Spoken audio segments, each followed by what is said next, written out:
अस्सलामुअलैकुम नाज़रीन, हम आप सबको सोच कर बताओ में खुशामदीद कहते हैं। सवाल नंबर 1, दज्जाल किस जानवर पर सवार होकर निकलेगा? ऑप्शन ए ऊँट पर, ऑप्शन बी सफ़ेद गधे पर, ऑप्शन सी घोड़े पर, ऑप्शन डी हाथी पर।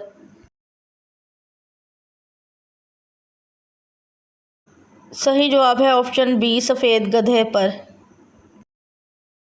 सवाल नंबर 2, लड़कियों में कौन सी हड्डी खूबसूरती की हड्डी कहलाती है? ऑप्शन ए कमर की, ऑप्शन बी गर्दन की, ऑप्शन सी बाजू की, ऑप्शन डी पसली की।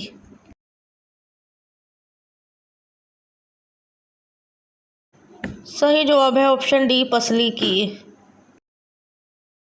सवाल नंबर 3, किस चीज़ से खाना शुरू करना सुन्नत है? ऑप्शन ए पानी से, ऑप्शन बी खजूर से, ऑप्शन सी नमकीन चीज़ से, ऑप्शन डी मीठी चीज़ से।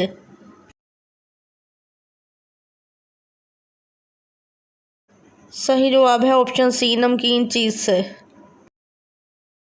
सवाल नंबर 4, दीन इस्लाम से पहले अरब किसकी पूजा करते थे? ऑप्शन ए सूरज की, ऑप्शन बी आग की, ऑप्शन सी बुतों की, ऑप्शन डी चांद की।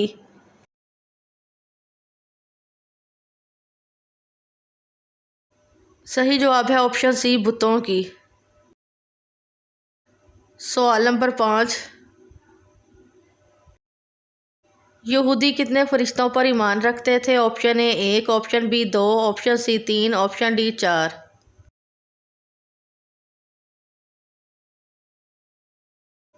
सही जवाब है ऑप्शन बी 2। सवाल नंबर 6,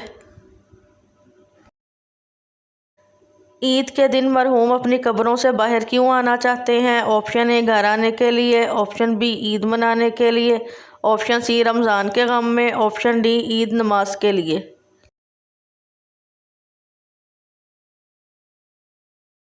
माह रमज़ान के शुरू होते ही मरहूमीन की कब्रों से होने वाले अजाब को हटा दिया जाता है, और जैसे ही रमज़ान ख़त्म होता है और ईद का दिन शुरू होता है तो गुनाहगार लोगों पर दोबारा अजाबुल कब्र शुरू हो जाता है, और वो इस अजाब की वजह से अपनी कब्रों से बाहर निकलने की कोशिश करने लगते हैं। हमें चाहिए कि हम मरहूमीन के लिए साले सवाब करते रहें ताकि वो अजाब कब्र से महफूज रह सकें। वीडियो देखने का शुक्रिया। कितने सवालात के दुरुस्त जवाब दिए हैं। वीडियो कैसी लगी है वीडियो के नीचे कमेंट करें, वीडियो को लाइक करें और चैनल सोच कर बताओ को सब्सक्राइब करें।